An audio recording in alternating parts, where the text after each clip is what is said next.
Hi, Mrs. Campo. Are you at work?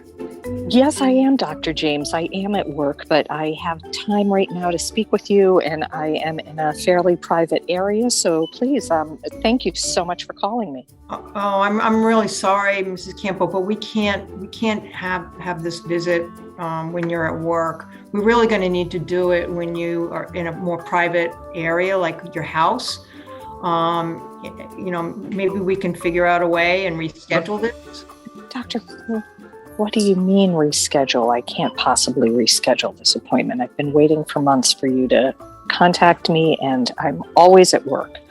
This is my life, and I have to be working. So please, let's just go forward with this appointment. I am in a private area.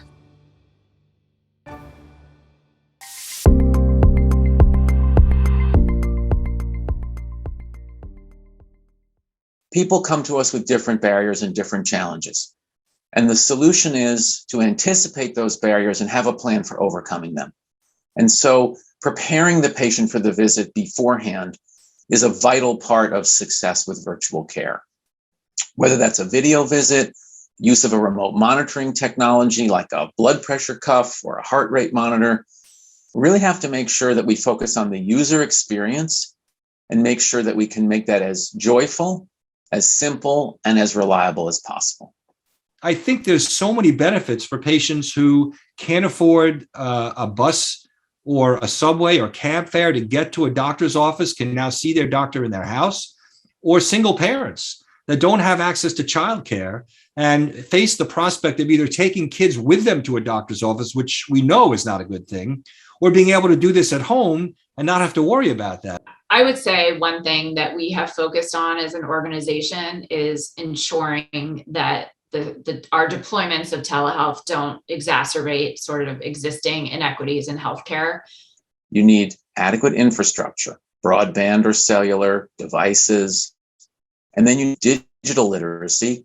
How do I turn on the computer? How do I create an email? How do I create a username and password? These are simple things that we take for granted, but not everybody has those skills. And then on top of that, you need health literacy, because you need to understand how to interact in a healthcare environment that's a little different than the one you're used to, and still get your needs across and get your medical needs met or get your educational needs met in that new environment. There's some interesting data to show that patients of color and those who don't have resources actually, while they don't have access to laptops or PCs as much as others do, they do have access to smartphones, even in inner cities and even in rural areas. So that's a good thing. This is why, ourselves and many other organizations in the United States are, advocating heavily to maintain, for example, audio-only telehealth. So a lot of people might not have access to an iPad or a laptop or things like that, but most people in America have a phone, right? So that is why you want to ensure that as you sort of deploy telehealth more widely in your organizations, that we are not simultaneously exacerbating existing social inequities in health. It's something that clinicians need to consider. So if the person only has access to a telephone, you use the same decision making. Are you able to get enough information by the telephone conversation to do what you need to do for that visit? And if the telephone is inadequate, then you need to ask the patient to come and to be seen.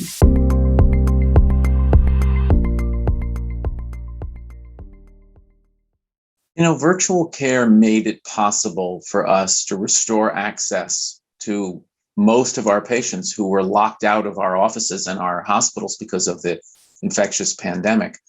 But in doing so, we inadvertently cut off access to a significant portion of the population who don't have high levels of digital literacy or health literacy, or who have barriers in their language of origin. And so we have to strive to make sure that we can restore access and create easy avenues for people to get the care they need, regardless of what's happening around us. It solved a lot of some of our socioeconomic issues, right? Because transportation, for example, is a massive issue. And And so it sort of solved that piece, but then it broke other pieces, right? To a certain degree. And in particular, which is why, through a lot of the ACOs now, they're having, loaner laptop programs or, things where they pay the cell phone bill or they pay the internet bill. So one thing I've learned when we think about the equity space is we have to really put aside our assumptions, especially assumptions about groups of people. So the elderly are not one group. There are many elder patients who have lots of difficulty with technology, but there are many who master the technology quite well. So really what we have to think about is, what are those potential vulnerabilities? And one of them are cognitive impairments, hearing impairment, difficulty with dexterity. So we have to make sure that we have an adequate support for that person. And sometimes that's a family member at their side, either helping them connect or helping them solve problems as they arise. I think in the balance, if we can adjust for the issues about access to Wi-Fi, broadband, and access to devices, which thankfully the federal government is actually doing something about, and there's been some new things just this year that are enabling us to make some headway on that. I think in the end, in the balance, this is going to be a positive thing for patients who don't typically have the kinds of resources that many of us associate with telemedicine visits. And I think it'll be a good thing for all patients. In the 1930s, the urban parts of this country had electricity and the rural parts did not. And increasingly, electricity became a fundamental part of daily life. And so we had a rural electrification project that brought rural America back onto the grid so they could enjoy the benefits of industrialization. I feel like we're at the same inflection point when it comes to digital and broadband access and technology.